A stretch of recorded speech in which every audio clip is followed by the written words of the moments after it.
यीशु मेरा जीवन साथी प्रकट करता है।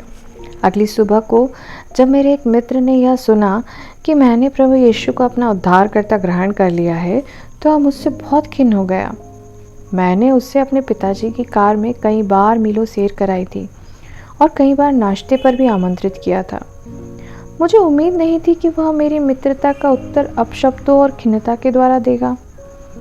उसने मुझे अभिशाप दिया, अब तुम 2 सप्ताह के मेहमान हो, बस 2 सप्ताह के। यीशु के अनुग्रह से एक बार फिर मैं अपने अहम को नकार सका। मेरे मन में बदला लेने की भावना नहीं जागी और न मैं उसके अभिप्राय से आतंकित अथवा उत्तेजित हुआ। पवित्र आत्मा ने मुझे शांत रखा और मुझे इतना भी न कहने दिया, मित्र, मैं तुम्हारा मित्र हूँ, मेरे लिए ऐसे कठोर वचन तो ना बोलो। मैंने यीशु से विनती की, प्रभु अपने अनुग्रह द्वारा मुझे संभाले रहना। इस समय जब मैं अपने अनुभव का वर्णन कर रहा हूँ, प्रभु मेरे साथ है। वह मुझे आश्वासन दे रहा है, मैं तेरा मार्गदर्शन करूँगा, मैं तुझे बताऊँगा आगे क्या करना है। 3 सप्ताह के बाद मित्र से फिर मेरी बातचीत हुई। हम दोनों उसी चर्च के पास टहल रहे थे जहाँ मुझे उद्धार मिला था। 2 घंटे तक वार्तालाप चला, पर नतीजा कुछ ना निकला। 7 वर्ष के बाद हम फिर मिले। मैंने अपने मित्र से कहा, मित्र, तुम्हारी भविष्यवाणी के 2 सप्ताह कब के निकल गए और मैं जीवित हूँ। इन महीनों और वर्षों में प्रभु ने मुझ पर बड़ी कृपा की है। मैं उसकी अद्भुत सहायता का वर्णन नहीं कर सकता। मित्र बोला, यह सब तुम्हारी इच्छा शक्ति का परिणाम है और कुछ नहीं। मैंने विस्मयपूर्वक कहा, भाई, इच्छा शक्ति से जीवन नहीं जिया जाता। जीवन नाम है आत्मा की शक्ति से जीने का। 17 साल के बाद उसके पिता के वियोग के समय हम फिर मिले। एक बार फिर प्रभु यीशु की गवाही देने का अवसर मिला। मैंने उसे बताया प्रभु के साथ चलने में कैसा अद्भुत आनंद मिलता है, कैसी कैसी जोखिम भरी और वीरता पूर्ण घटनाएं जीवन में घटी हैं। हम एक दूसरे से देर तक प्रेम पूर्वक बातें करते रहे। मित्र ने कहा, लगता है तुम मुझे एक दिन जरूर यीशु के निकट खींच लोगे। कैसा मधुर अनुभव था। जिस आदमी ने मेरे विश्वास का अपमान किया था, आज वह ऐसे मधुर बोल बोल रहा था। 17 साल के बाद वह मेरे जीवन में कुछ ऐसे तत्व देख रहा था जो पार्थिव आंखों ने नहीं देख सकती। प्रभु ने अपने इस अयोग्य सेवक के जीवन में जो चमत्कार किया था, वह उसे देख सकता था। क्या यह आश्चर्य की बात नहीं है?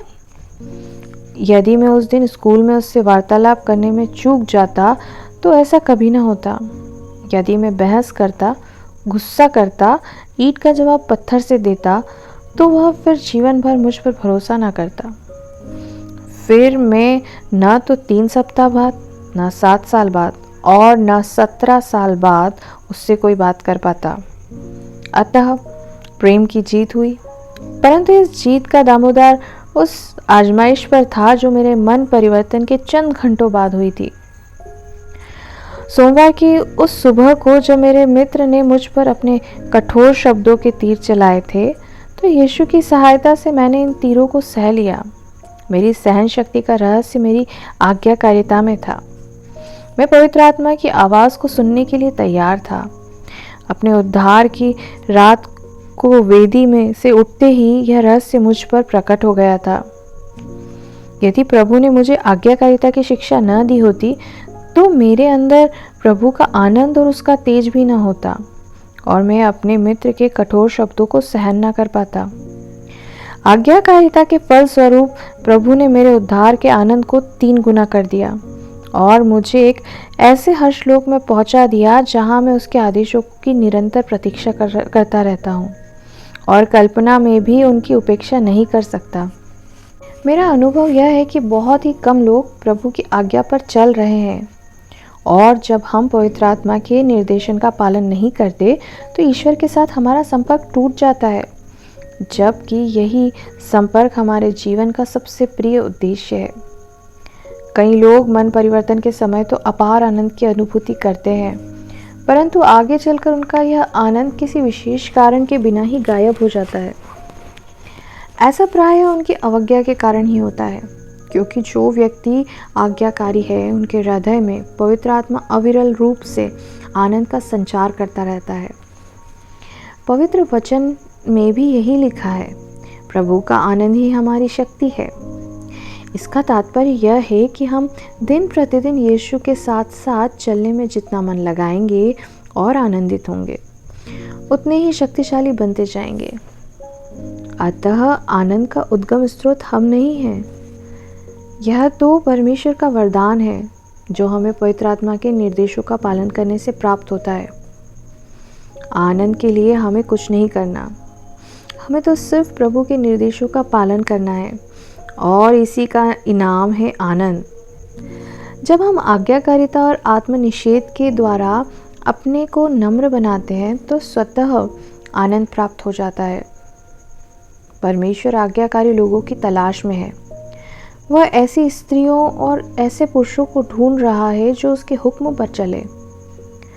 सदियों से यह तलाश जारी है, मगर ऐसे लोग दुर्लभ हैं। अनगिनत धार्मिक लोग पवित्र शास्त्र के लिखित आदेशों का पालन करने को मसीहत समझते हैं।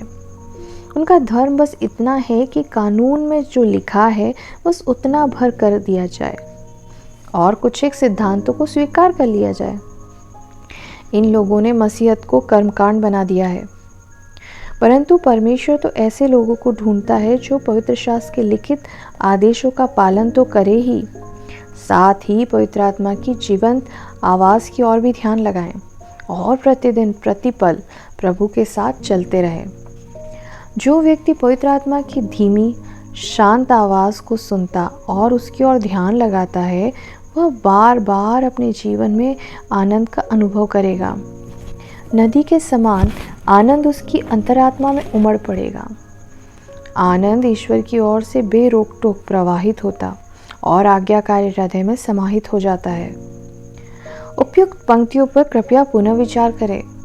पवित्र आत्मा मुझे निर्देश दे रहा है कि सुनने से अधिक ध्यान लगाने पर चिंतन करूं। तात्पर्य यह है कि आज्ञाएं तो पहले से मौजूद है, जिनको हमने बार बार सुना है, परंतु जिनकी और ध्यान नहीं लगाया, अर्थात हमने उन पर अमल नहीं किया। अतः हमारा सुनना बेकार गया। हमने कुछ सुना ही नहीं। हम बहरे और संवेदनहीन हैं। जब हम ध्यान लगाएंगे तभी हम सुन पाएंगे और तभी हमारे सुनने की शक्ति में बढ़ोतरी होगी। ध्यान लगाने का अर्थ है कि जो कुछ हमने सुना है उसे समझ लिया है और उस पर अमल करने को तैयार है। वह व्यक्ति ईश्वर की आज्ञा की और ध्यान लगा ही नहीं सकता जिसने अपनी योजनाओं और इच्छाओं का निषेध नहीं किया। आत्मनिषेध ही सही मानों में ध्यान का जनक है। सांसारिक मनुष्य के लिए आत्मिक वस्तुओं का ग्रहण करना संभव नहीं है।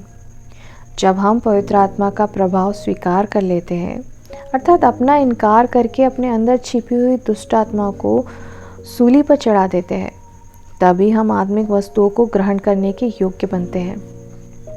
जब अहम मर जाता है तो पवित्र आत्मा के मार्गदर्शन के द्वारा ईश्वर के प्रकाशन को स्वीकार करने की क्षमता हमारे अंदर सक्रिय हो जाती है और हमारा दिल और दिमाग दोनों ईश्वरीय प्रकाशन की परिधि में आ जाते हैं। सांसारिक मनुष्य की मौत को हमारा अहम पसंद नहीं करता। हमारा पार्थिव स्वभाव इसका विरोध करता है। अतः हमें शैतान से मुकाबला करना होगा। हमें अहम से जंग करनी होगी ताकि पवित्र आत्मा हमारे अंदर के दुष्ट मानव को सूली पर चढ़ा दे। इस जंग में यीशु का खून हमारी सहायता करेगा। वह हमारा शुद्धिकरण करके हमें पिता परमेश्वर के प्रकाशन को ग्रहण करने के योग्य बना देगा। अंदर की दुष्ट मानवता का सफाया होना ज़रूरी है ताकि आत्मिक मनुष्य के मार्ग में ईश्वर की इच्छा को समझने में कोई बाधा न रहे। यह उपलब्धि धीरे धीरे होती है। इसके लिए लगातार प्रार्थना करनी होगी और निरंतर ईश्वर की उपस्थिति में खड़े रहना होगा। जो ईश्वर कहता है हम करते चले जाएं और अपने अहम से सावधान रहें। अहम की योजनाएं कुछ और है। वह हमारा ध्यान ईश्वर की ओर से हटाकर अपनी योजनाओं की ओर कर देना चाहता है। उसे इस बात से सख्त नफरत है कि हम ईश्वर के वचन सुने और पवित्र आत्मा के आदेशों की ओर ध्यान लगाए। हमारा मानव स्वभाव हमको ईश्वर के मार्ग से रोकने के लिए पूरी शक्ति लगा देगा। वह पिता परमेश्वर का विरोध करेगा जिसने हमें बनाया है। वह यीशु का विरोध करेगा जिसने हमें अपनी मृत्यु के द्वारा खरीदा है। हमारे स्वभाव की संपूर्ण रचना हमारे खिलाफ ऐलान जंग कर देगी। हमारा स्वभाव का कोई भी अवयव यह नहीं चाहता कि हम परमेश्वर की इच्छा का लेश मात्र भी अनुकरण करें या उसके सामने हम अपने आप को दीन या विनम्र बनाएं। ईश्वर के रहस्यमय प्रकाशनों का उद्घाटन उन्हीं मनुष्यों पर होता है जो ईश्वर के सम्मुख विनम्र एवं समर्पित है। परंतु हमारे अंदर एक अद्भुत सांसारिक शक्ति है जो सदा ईश्वर की इच्छा के विपरीत चलती रहती है। यह हमें अपने आदि माता पिता से विरासत में मिली है। यह हमें विनम्रता और समर्पण से वंचित कर देती है और इसी कारण अधिकतर लोग सांसारिक ज्ञान के जाल में फंस जाते हैं। वे ईश्वरीय सत्य की प्राप्ति के लिए अपने प्रयासों को पर्याप्त समझते हैं और लौकिक ज्ञान, बुद्धि एवं मानव निर्मित ग्रंथों के भ्रम में पड़ जाते हैं। इन बातों के बावजूद ईश्वर युग युग से ऐसे व्यक्तियों को ढूंढता रहा है जो धैर्यपूर्वक उसकी सेवा में उपस्थित रहते हैं और उस समय की प्रतीक्षा करते हैं जब वह उनके अहम को मार कर उनका परिष्कार करेगा, जब वह उनके अंदर वास करके पवित्र आत्मा द्वारा उनका निर्देशन एवं संचालन करेगा। लेकिन बहुत कम लोग इस महान कार्य का मूल्य चुकाते हैं। लोग धैर्यपूर्वक ईश्वर के सामने उपस्थित रहने का और उसके प्रकाशन का इंतज़ार करने का कष्ट नहीं उठाते। ईश्वर अपने सत्य का प्रकाशन सदा उपयुक्त समय पर देता है, अपने समय पर, मेरे या आपके समय पर नहीं। मनुष्य सारे कार्य अपने तरीके से, अपने समय पर और अपनी विधियों द्वारा करना चाहता है। ईश्वर के मार्ग में हमें अपने तरीके को छोड़कर सिर्फ ईश्वर की इच्छा, ईश्वर के तरीके और ईश्वर के समय को स्वीकार करना होगा। हमें अपने अहम को मार डालना होगा ताकि ईश्वर लंबा या थोड़ा जितना समय लेना चाहते हैं ले। मुझे यही प्रकाशन मिला कि वह लंबा समय लेगा, परंतु मनुष्य अधीर है। हम सभी उतावले हैं, सिवाय उनके जो प्रतिदिन मरते या मारे जाते हैं। हमारा स्वभाव यह है कि हम एक ही पल में आत्मिक उन्नति के शिखर पर पहुंच जाना चाहते हैं। हम तुरंत दिव्य प्रकाशन की कामना करने लगते हैं। हमें इस अधैर्य से छुटकारा पाना है और आत्मिक जीवन में आगे बढ़ते रहने के लिए ईश्वर के आश्रय और सहयोग पर ही निर्भर रहना है। यीशु ने कहा था, हे पिता, स्वर्ग और पृथ्वी के प्रभु, मैं तेरा धन्यवाद करता हूँ कि तूने इन बातों को ज्ञानियों और समझदारों से छिपा रखा और बालकों पर प्रकट किया है। हमारे युग के ज्ञानी और समझदार आत्मिक रहस्यों के नए नए दर्शन और नज़रिए पेश कर रहे हैं, मगर यीशु कहता है कि ये बातें उनसे छिपी रहती है और सिर्फ बालकों पर प्रकट होती है।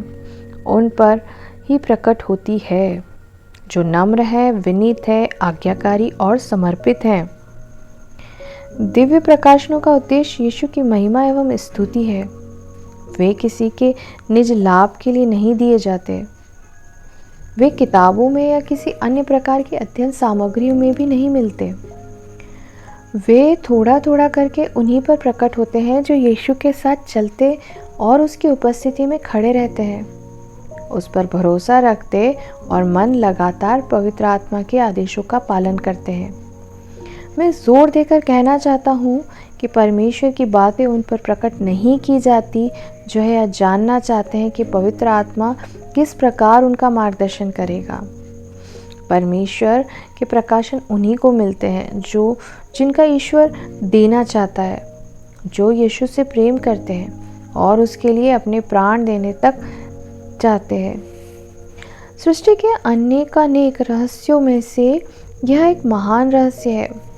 परमेश्वर ऐसे लोगों की खोज में है जो अपना सर्वस्व ईश्वर को सौंप दे और उसको अपना सब कुछ बना ले। हमें सब कुछ उसी ने दिया है, लेकिन अगर हम यही सब उसकी खातिर खो देंगे ताकि वह हमारा सब कुछ हो जाए, तो निश्चय समय पर वह हमें अपना प्रकाशन देगा। दिव्य प्रकाशन हमारी योग्यता के कारण या हमारे ज्ञानी और बहुत सत्यार्थी होने के कारण हमको दिए जाते हो, ऐसा नहीं है। ये तो उन्हें दिए जाते हैं जो अपना सब कुछ यीशु पर निछावर कर देते हैं और जीवन भर फिर किसी और की ओर नहीं देखते, जो स्वार्थी नहीं है। अनेक लोगों का ध्येय कुछ और होता है, वे निज लाभ की आशा में यीशु के पीछे लगे रहते हैं। यह मनोवृत्ति सही नहीं है।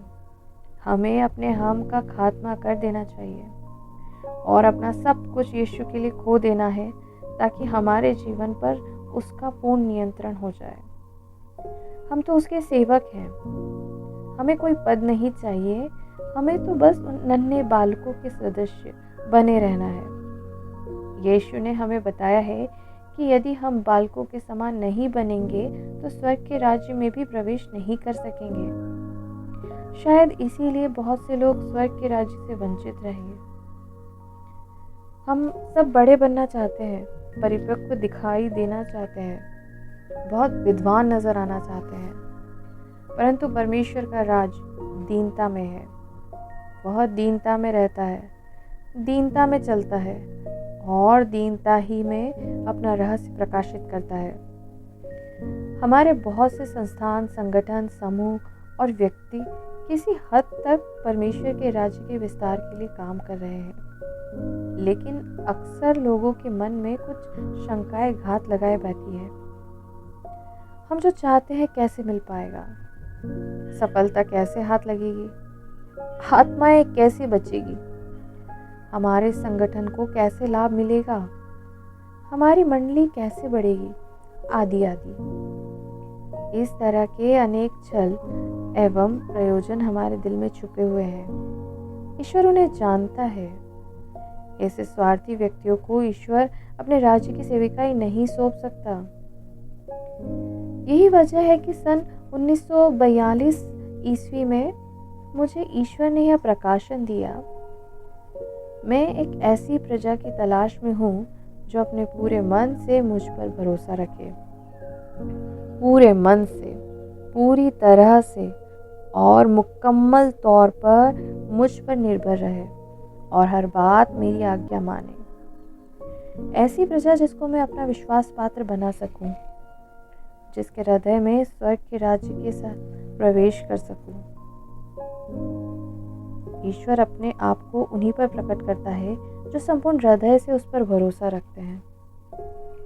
अदन की वाटिका के अनुभव के समय से ही ईश्वर यह खोज चल रही है।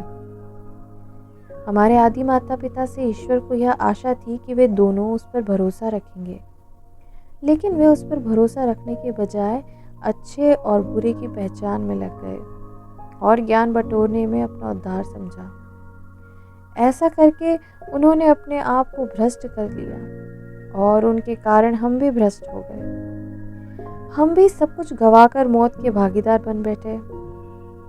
अब वापसी का एक ही रास्ता है, अर्थात यीशु मसीह। अब हमें पवित्र आत्मा के प्रकाशन के मार्गदर्शन में पिता की ओर वापस जाना है।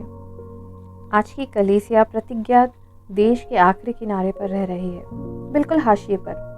ईश्वर के राज्य के मध्य में तो बहुत ही कम लोग पहुंच पाते हैं। बहुत कम लोग ईश्वर की संतान बनने का आनंद ले पाते हैं। मात्र ईश्वर के लिए जीने वाले कम हैं और ऐसे लोग तो विरले ही मिलते हैं जो परमेश्वर के प्रेम और उसकी सेवा में तल्लीन रहते हैं, मगर बदले में कुछ नहीं चाहते। परमेश्वर अभी एक पल में लाखों आदमियों का उद्धार कर सकता है, बशर्ते कि कोई कलीसिया ऐसी मिल जाए जो सही मायनों में ईश्वर पर विश्वास रखती हो। लोग जानते ही नहीं कि सच्चा और दृढ़ विश्वास क्या होता है। हम परमेश्वर के राज्य की रूपरेखा अपनी बुद्धि के अनुसार बनाते हैं। इसको विश्वास नहीं कहते। यह तो हमारी छल योजना है या फिर हमारा अपना कार्यक्रम और अपनी इच्छाओं की प्रक्रिया है। यह हमारे अपने विचारों की लहर है जिसे हम जीवित रखना चाहते हैं। परंतु जो विचार ईश्वर की ओर से नहीं और ईश्वर के निर्देश के अनुसार नहीं, ईश्वर की दृष्टि में उनका महत्व नाखून की एक कतरन के बराबर भी नहीं। हम ईश्वर की कलीसिया को अपनी व्याख्याओं, अपनी योजनाओं एवं प्रणालियों के अनुरूप बनाना चाहते हैं, परंतु परमेश्वर अपनी कलीसिया की पासबानी स्वयं करना चाहता है और छोटी छोटी बात में किसी का निर्देशन स्वीकार नहीं करता। हमें उसकी सेवा में उपस्थित रहना है और उसके निर्देशन में चलना है। हमें अपनी इच्छाओं को मार कर उस स्थान तक पहुंचना होगा जहां परमेश्वर अपना वचन अपने आत्मा की सामर्थ्य में प्रकट करेगा। सुसमाचार में मसीह जीवन की संपूर्ण रूपरेखा मौजूद है, परंतु हम उसकी गहराई में उतरते ही नहीं। सुसमाचार की बातें इतनी सरल है कि हम उन पर बिना सोच विचार किए आगे बढ़ जाते हैं। कलीसिया का कार्य भी एक अभिनय बनकर रह गया है। लोग ध्यान ही नहीं लगाते, इसलिए ना सुन पाते हैं और ना अमल कर पाते हैं। लोगों को खींच खींच कर हम यीशु के पास लाते हैं। यह तो बहुत ही अच्छी बात है, परंतु इस काम का कोई फायदा नहीं, क्योंकि हम खुद तो ना ध्यान लगाते हैं और ना ही हम उस पर अमल करते हैं। लोग उद्धार के लिए यीशु के पास आते हैं, परंतु यीशु को प्रतिबिंबित करने के बजाय स्वयं हमारे सांचे में ढल जाते हैं। हमारे प्रभाव क्षेत्र में आने वाले सच्चे मसीह तो नहीं बन पाते, अलबत्ता मसीहत का अभिनय जरूर करने लगते हैं, क्योंकि स्वयं हमारे अंदर का दुष्ट तो अभी मरा नहीं, ना हम यीशु में आनंदित हैं और न हमारा हृदय शुद्ध हुआ है। उद्धार का ज्ञान देना तो अद्भुत बात है, परंतु लोग इधर उधर क्यों भटक जाते हैं?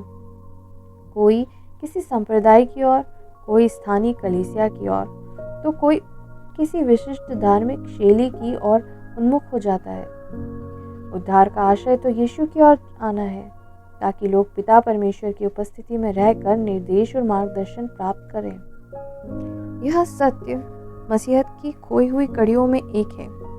अनेक लोग परमेश्वर की योजनाओं की आड़ में वस्तुतः अपनी इच्छाओं और योजनाओं को कार्यान्वित करते हैं। सभी अपना आशय अच्छा ही बताते हैं, सब अच्छा ही करना चाहते हैं, परंतु किसी युग में ऐसे लोग नहीं मिल पाते जो अपने अहम को मार डाले और परमेश्वर की सेवा में रहकर उसकी इच्छा सीखने का प्रयास करें। ईश्वर से सर्वश्रेष्ठ शिक्षा उन्हीं को मिलती है जो अत्यंत दीन और संतप्त होते हैं। हमको मान लेना चाहिए कि हम कुछ भी नहीं हैं और हमारे अंदर सफलता प्राप्त करने जैसा कोई गुण है ही नहीं। जब तक हम यह स्वीकार नहीं करते, तब तक हम अपनी उपलब्धियों के भ्रमजाल में पड़े रहेंगे। हम अपने ज्ञान का प्रदर्शन करके सबके प्रशंसा पात्र बनना चाहेंगे। सांसारिक लोग इसी प्रकार सोचते हैं। वे शिक्षा, प्रशिक्षण, फलसफे, धर्म दर्शन को महत्व देते हैं, परंतु ये हमें यीशु के समीप लाने के बजाय ईश्वर के साथ हमारे संपर्क में बाधा बन जाते हैं। हमारा अहम, संसार और मानव ज्ञान दरअसल वे बाधाएं हैं जो ईश्वरीय प्रकाशन को हम तक नहीं पहुंचने देती। इनके कारण हम परमेश्वर के प्रयोजनों को देखने में असमर्थ रहते हैं और हमारी संवेदनशीलता भी मंद हो जाती है कि हमें ईश्वर की बातें सुस्पष्ट तरीके से सुनाई नहीं देती। भली भांति यह बताना संभव नहीं है कि आत्मिक प्रकाशनों को आंतरिक जीवन में ग्रहण करने के लिए हमें कितना विनम्र बनना है। यह एक भेद है, एक अलौकिक सत्य है।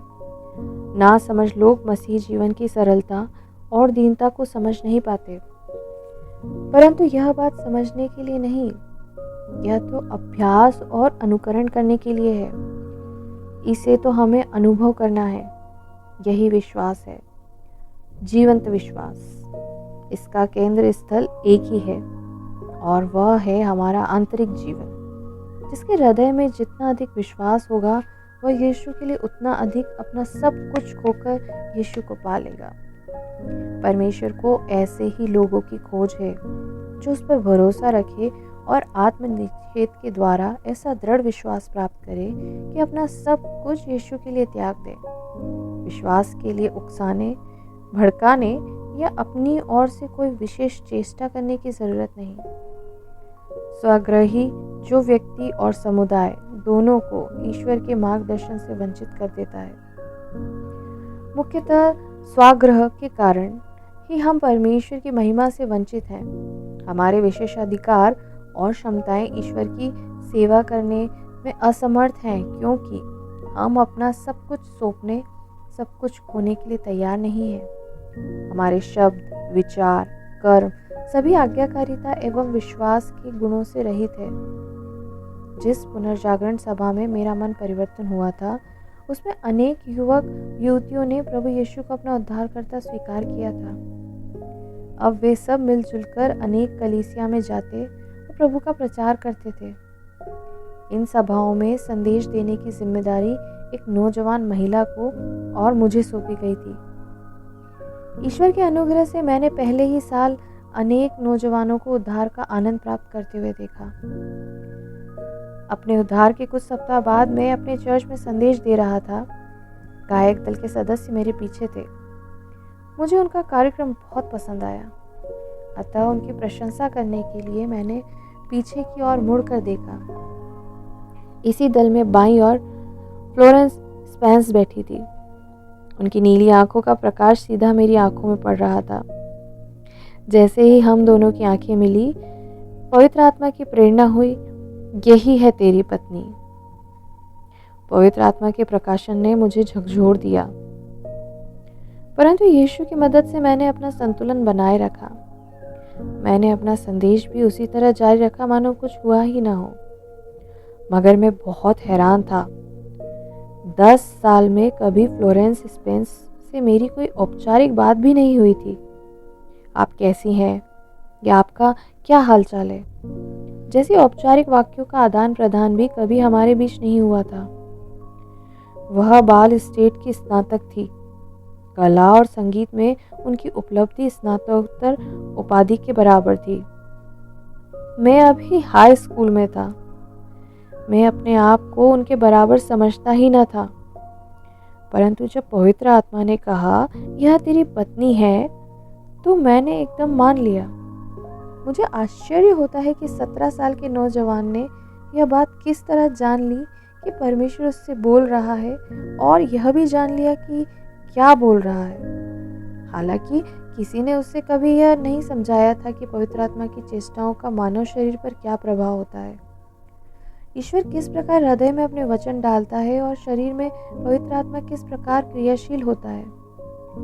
इस विषय में न तो मैंने किसी से कुछ सुना था और न मुझे किसी ने कुछ समझाया था। किसी के बिना बताए और समझाए हुए भी मैंने पवित्र आत्मा के प्रकाशन को समझ लिया।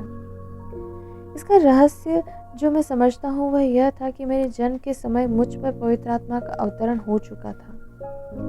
मेरे जीवन का जो नक्शा ईश्वर ने बनाया था वह फ्लोरेंस के बिना अधूरा था। जीवन के मार्ग में हर एक पड़ाव और हर एक मोड़ पर मुझे जब कभी जिस बात को जानने की ज़रूरत हुई, ईश्वर ने मुझे उसका प्रकाशन दिया। ईश्वर के इस अमर प्रेम की एक घटना मैं इस समय आपको बताना चाहता हूँ। एक बार मैं रेबिका, हम्फ्री और होमर के साथ था। होमर और मैं एक साथ मिलकर प्रार्थना करने का कार्यक्रम बना रहे थे, परंतु हमने सोचा कि दुआ से पहले शाम का खाना खा लिया जाए। अतः हम दोनों खाना तैयार करने किचन में घुस गए। परंतु जैसे ही मैं अंदर गया, मुझे एक दिव्य भार का आभास हुआ। मैंने होमर से कहा, मैं अपने ऊपर एक बोझ सा महसूस कर रहा हूँ, मैं खाना नहीं खा पाऊंगा। कई वर्ष से मुझे इस दिव्य भार का अनुभव हो रहा था, विशेषकर उस समय जब मैं खाने के लिए बैठता था। मैं सोचता था कि कोई मुझे खाने से रोक रहा है। ईश्वरी संकेत को समझाने में मुझे कई वर्ष लग गए, परंतु अंत में मेरी समझ में आ गया कि ईश्वर मुझे किसी विशेष परिस्थिति अथवा व्यक्ति के बारे में सूचना देना चाहते हैं, और यह कि उस व्यक्ति या परिस्थिति का कुछ संबंध मेरे भोजन से है। यह व्यक्ति कोई भी हो सकता है, बड़े के गोश्त वाला, गाजर उठाने वाला, चटनी बनाने वाला या रोटी वाला। हमारे स्वर्गीय पिता को हर एक व्यक्ति और हर एक परिस्थिति के बारे में सब कुछ मालूम है। जब उसकी मर्जी होती है तब वह अपने समझदार सेवकों के द्वारा आवश्यकतानुसार अपना प्रकाशन भेजता है। ये प्रकाशन लोगों की किसी शारीरिक या आत्मिक समस्याओं के विषय में होते हैं। ये लोग कौन थे, इस बात को मैं आसानी से जान लेता था क्योंकि उनका संबंध मेरे भोजन से होता था। ऐसे अवसरों पर मुझे उपवास भी रखना पड़ा। कभी कभी ईश्वर किसी को प्रचार की सेविकाई के लिए बुलाता था और मुझे आदेश मिलता था कि मैं इसके लिए प्रार्थना करूं, ताकि वह अपनी बुलाहट की पवित्रता को समझे। इन दिव्य संकेतों को सीखने में मुझे कई वर्ष लग गए और अब भी सीख ही रहा हूँ। इधर हमने अपने कई भाई बहनों को यह सिखाने की कोशिश की कि पवित्र आत्मा की कार्य प्रणाली क्या है और उसके कार्यों के क्या क्या प्रभाव होते हैं। ये परमेश्वर के राज्य की गुप्त बातें और रहस्य है जो हमने कई वर्ष तक परमेश्वर की उपस्थिति में हाजिर रहकर सीखे हैं। कई वर्ष हम बहुत रोए, तड़पे और गिड़गिड़ाए हैं ताकि परमेश्वर हमें यह बता दे कि उसका आत्मा किस प्रकार हमारी देह के मंदिर पर प्रभावी होता है। इस सारे परिश्रम के बावजूद सत्य यही है कि अभी तो हम अलिफ बे ही सीख रहे हैं। घंटे भर में खाने तैयार होकर मेज पर आ गया। आशीष भी मांग ली गई। फिर पादरी पंफ्रे ने रकाबी में से मछली के 2 कतले निकालने चाहे, लेकिन जैसे ही रकाबी में से कतले नीचे सरकाए, पवित्र आत्मा ने अपना कार्य शुरू कर दिया। मुझे अपने गले में कुछ एहसास सा हुआ और मेरे मुंह से निकला विष। अरे इसमें तो विष है, कोई इससे न खाना। मेज से उठकर मैं अलमारी तक गया और एक पीपा उठा लाया। मैंने कहा, जरा देखो तो। पीपे को देखो तो उसमें सड़ी हुई मछली थी। जब मैं किचन के दरवाजे में अंदर आया तो पवित्र आत्मा मुझे यही सूचना देना चाहता था, परंतु उसका आशय तब तक शब्द रूप में मेरे मुंह तक नहीं आया।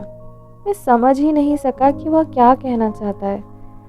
यह प्रकाशन भी मुझे उसी तरह मिला जिस तरह वर्षों पहले फ्लोरेंस के विषय में उसने मुझे अपना प्रकाशन इन शब्दों में दिया था, यह तेरी पत्नी है। उस रात को जब मैं कलीसिया के गायक दल की ओर मुड़ा था तो परमेश्वर ने मुझ पर मेरा जीवन साथी प्रकट कर दिया। मैं इस लायक नहीं कि परमेश्वर मेरा जीवन साथी चुने, लेकिन सही अर्थों में यह बात तो परमेश्वर ही जानता था कि मुझे किस प्रकार का जीवन साथी चाहिए।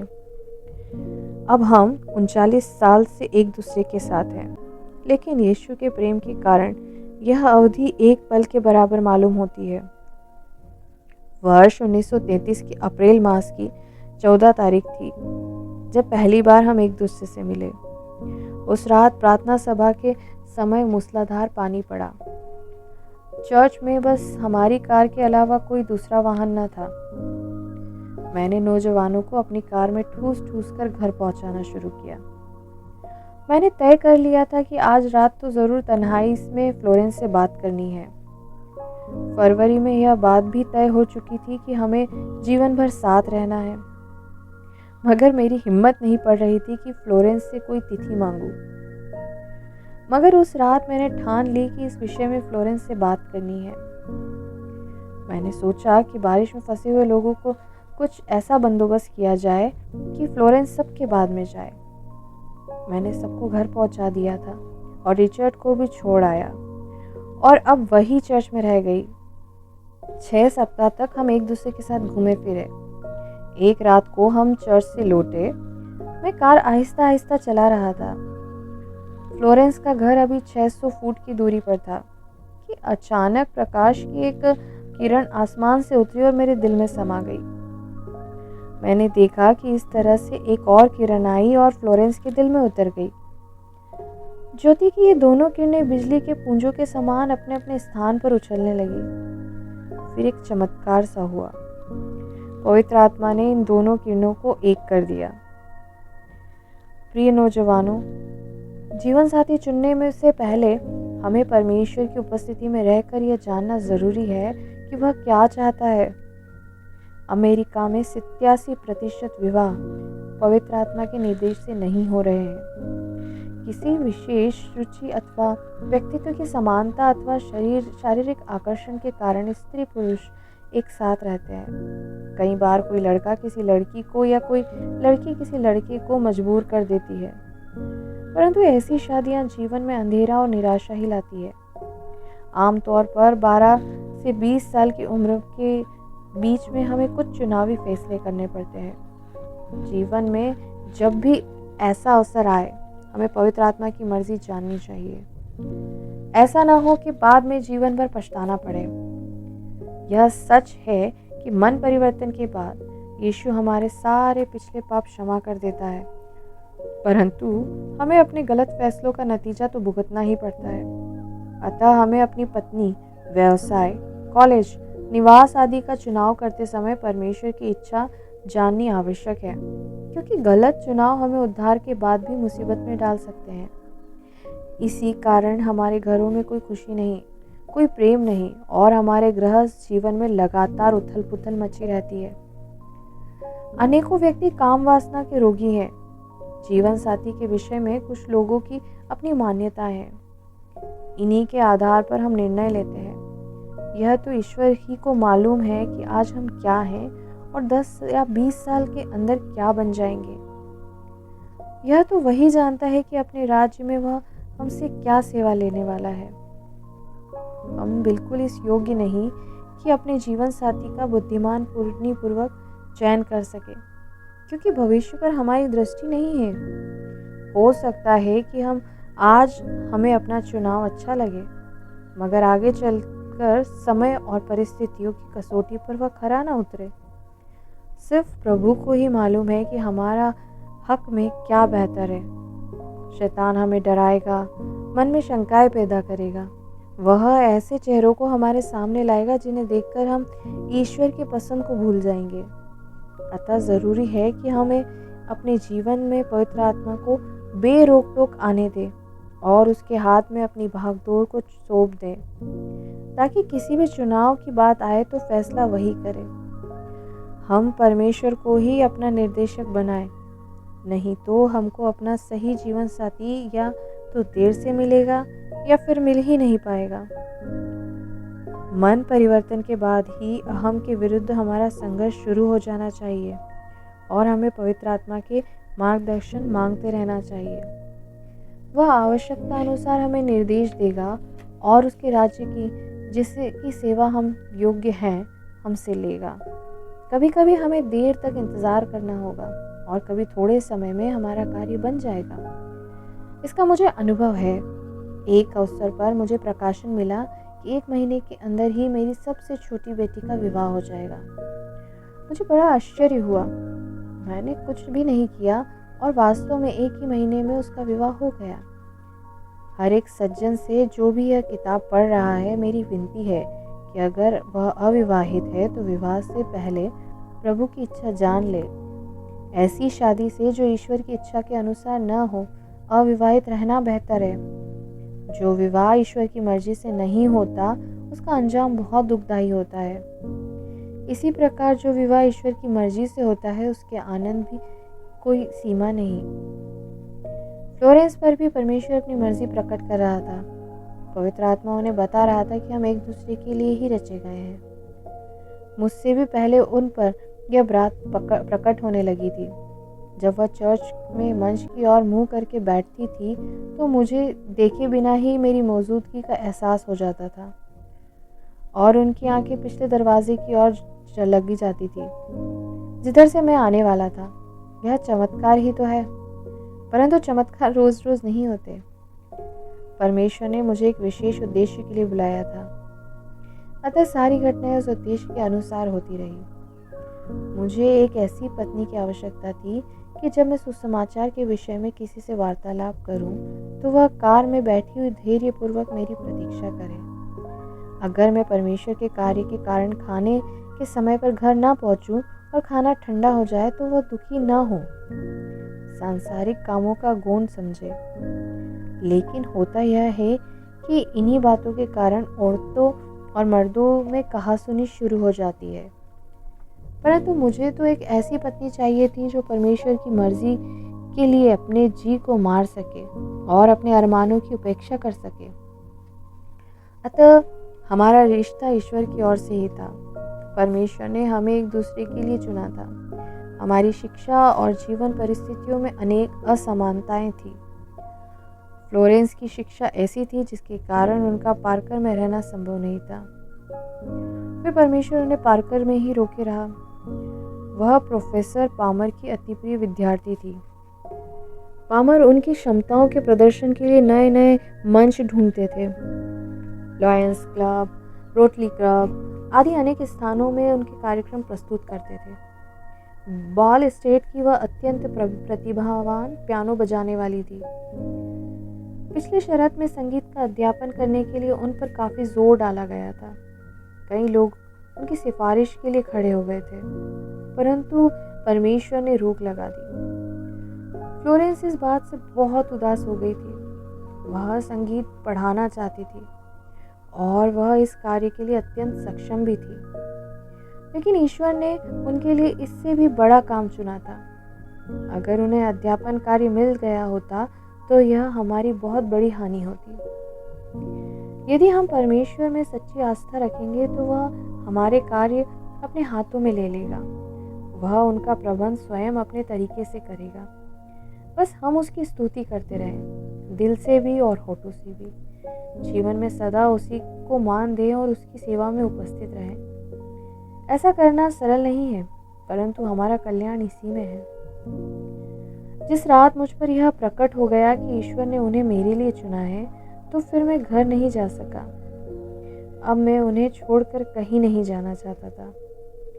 कोई भी अपने खजाने को छोड़कर कहीं नहीं जाना चाहता। जब हमें अपना जीवन साथी, हमारा खजाना मिल जाता है, तो उसे छोड़कर हम कहीं जा भी नहीं सकते, उसके बिना प्रसन्न नहीं रह सकते। और ईश्वर भी हमें यही आदेश देता है। एक दूसरे के संग रहकर ही हम एक दूसरे के स्वभाव को समझते और प्रेम में उन्नति करते हैं। साथ जुड़कर ही हम सीखते हैं कि हमें कब बोलना है और कब चुप रहना है। कभी कभी हमें सीखने में काफ़ी समय लग जाता है। परमेश्वर ही हमें बताता है कि हमें क्या करना है और क्या नहीं, जिससे समाज में हमारी पत्नी को कोई तुच्छ ना समझे। परमेश्वर हमारा मार्गदर्शन इस प्रकार करता है कि हम प्रियजनों के लिए बाधा नहीं बनते, बल्कि हर एक कदम पर उन्हें प्रोत्साहित करते हुए उनके सहायक बन जाते हैं। हम लोग विवाह की शुभ घड़ी की राह तकने लगे। एक रात फ्लोरेंस के घर के पास ही मेपल वृक्ष के सामने कार में बैठे बैठे हम दोनों आपस में बातें कर रहे थे। फ्लोरेंस अपनी किसी विवाहित सहेली के बारे में बता रही थी, जिन्होंने अभी हाल ही में एक सुंदर सा घर बनाया था और उसे शानदार फर्नीचर से सजाया था। वह तो मकान की बात कर रही थी और मैं दिल ही दिल में प्रभु के सामने गिड़गिड़ा रहा था। प्रभु, मेरे पास तो चंद डॉलर के अलावा कुछ भी नहीं और अभी आगे की शिक्षा भी देखनी है। अचानक मेरे मन में एक प्रकाश सा हुआ और मैंने उस घर को देखा जो प्रभु दूर भविष्य में हमारे लिए बनाने वाले। मैंने कहा, मैं अपना घर ज्योति के रूप में देख रहा हूँ। इसमें ज़रूरत की हर चीज़ मौजूद है। यह सजा सजाया घर ईश्वर हमें देने वाला है, ताकि इस बात का प्रमाण हो कि प्रभु ने जिस प्रकार पूर्व काल में अपने सेवकों को संभाला, वही अब भी उन्हें संभालता है और उनकी हर ज़रूरतें पूरी करता है। मगर हम अपना कार्य करें। वह वहाँ जहाँ हमें भेजता है जाएं, उसका संदेश सुनाएं, क्रूस को थामे रहें, उसके आदेशों का पालन करें। स्त्रियों, पुरुषों एवं युवक युवतियों को उसके पास लाएं। परमेश्वर की ओर से जो प्रकाशन भी आता है, उसकी दीप्ति, उसकी आभा और तेज का वर्णन करना संभव नहीं है। उसका हर प्रकाशन सरल और स्पष्ट होता है, फिर भी वह एक अजूबा है। परमेश्वर की आवाज़ को प्रत्यक्ष सुनना एक ऐसा अनुभव है जिसे शब्दों में बयान नहीं किया जा सकता। प्रकाशन के इस क्षण का वैभव बता सकना मेरी क्षमता से बाहर है। निश्चय ही यह मेरे जीवन का एक अत्यंत मूल्यवान प्रकाशन था। जीवन में बहुत से अंधकारमय और कठिन वर्ष आए और चले गए, परंतु हमें कभी उसके वादे पर संदेह नहीं हुआ। मेरी पत्नी जब अपनी सहेली के घर के विषय में बता रही थी, प्रभु ने धीरे धीरे मेरे मन में यह वादा डाल दिया। 19 वर्ष बाद मैंने इस वादे को साकार होते देख लिया। प्रभु सच्चा है।